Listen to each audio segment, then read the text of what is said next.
watching NBC for New York. And now, Sue Simmons, Perry Peltz, Janice Huff, and Len Berman. This is News Channel 4, live at 5.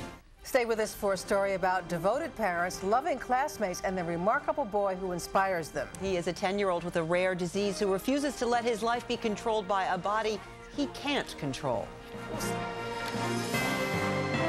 A child with a rare and devastating disease is teaching his classmates a lesson they would never learn from a textbook. Carol Ann Riddell is here with more in today's Family Matters.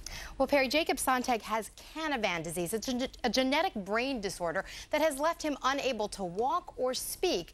As his mother explains, he understands much of what goes on around him, but he's trapped in a body that can't respond. Despite the obvious hurdles, Jacob goes to school with typical kids and does typical kids stuff. This week he had a birthday party and we were invited. Happy birthday to you. Jacob is 10 years old. It is the birthday his parents were told he wouldn't celebrate. They told me that he would die within the first decade of his life. They told me he wouldn't live to see his 10th birthday.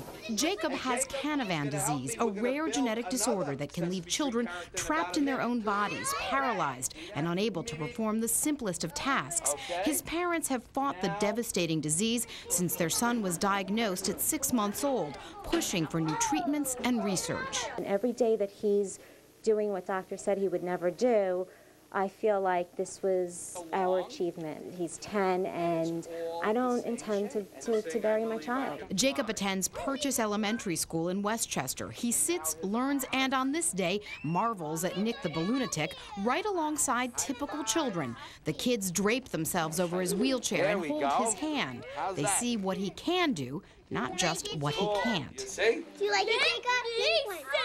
Blink once if you like it. He does. Oh, he loves it. He blinks to say yes, and sometimes he'll laugh and make noises. He's a good friend. Jacob is older than the second graders in his class, and he requires constant help from a team of experts, both medical and academic. Lessons have to be modified for him, but he's here in a regular classroom, and for his family, that in itself is a victory. And children like Jacob have the ability, they're just locked in.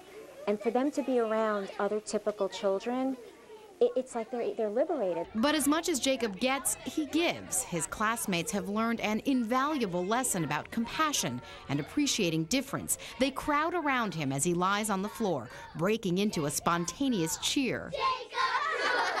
It's been probably one of the most rewarding teaching experiences. I've seen so much growth in all of the kids. When I look at somebody in a wheelchair, I end up like going over to them and start playing with them. Because you've gotten to know Jacob? Yep. His mother says Jacob's prognosis is unclear. Though he's come much further than expected, he lives a very dependent life. But it's a life his parents celebrate with the ordinary routines of childhood. We're going to fight this disease every year, and we'll see you when we're turning 20.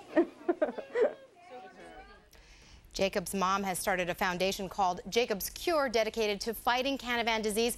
For more information, log on to our website, WNBC.com, and click on Family Matters. You will also find an in-depth interview our Dr. Max Gomez did with an expert who tells us more about the condition, how it's detected and treated. All very informative, all on the website. What an amazing story. Carolyn, what's so stunning is how the camaraderie between Jacob and his classmates. How are they communicating? Tell me more about the eye. So you saw a little bit of that. They will ask Jacob a question. He does a lot of communicating with his eyes, so blink once. And you heard his little friend say, he'll say, you know, Jacob will blink mostly when he means yes. Sometimes if he doesn't blink, that means no. He does vocalize somewhat, and he responds that way. But they just treat him like every other kid. It's so great. It was really so remarkable. great. What a terrific thing. Carolyn, thank you so much. And Jacob, if you're watching, happy birthday and many more. And that's going to do it for Live at 5. Thank you for joining us. News Channel 4 at 6 starts right now.